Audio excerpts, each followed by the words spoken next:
In today's video, I'm going to teach you how to record a refund check from a vendor in QuickBooks Online.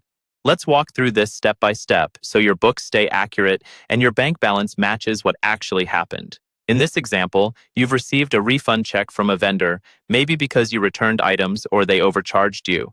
We're going to tell QuickBooks that you have a vendor credit, and then we'll match that credit to the refund check that's going into your bank. First, head up to the New button in QuickBooks Online and choose Vendor Credit. This tells QuickBooks that your vendor now owes you money or has given you money back related to a previous purchase. Next, in the Payee dropdown, choose the vendor who issued the refund. Make sure this is the same vendor as the original bill or expense. Then enter the refund date. Use the date that appears on the refund check so your records line up with your bank statement. Now, move to the Category Details or Items section.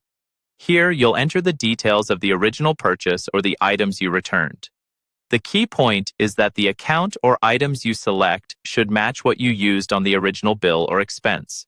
For example, if the original purchase went to an office supplies expense account, choose that same account here.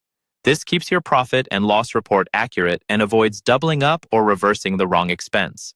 After that, enter the refund amount. Be sure it matches the amount on the vendor's check exactly.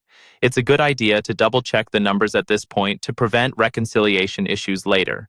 Once everything looks correct, click Save and Close to create the vendor credit. Now QuickBooks knows you have a credit from that vendor. Next, we'll record the actual money coming into your bank. Again, go to the New button and this time select Bank Deposit.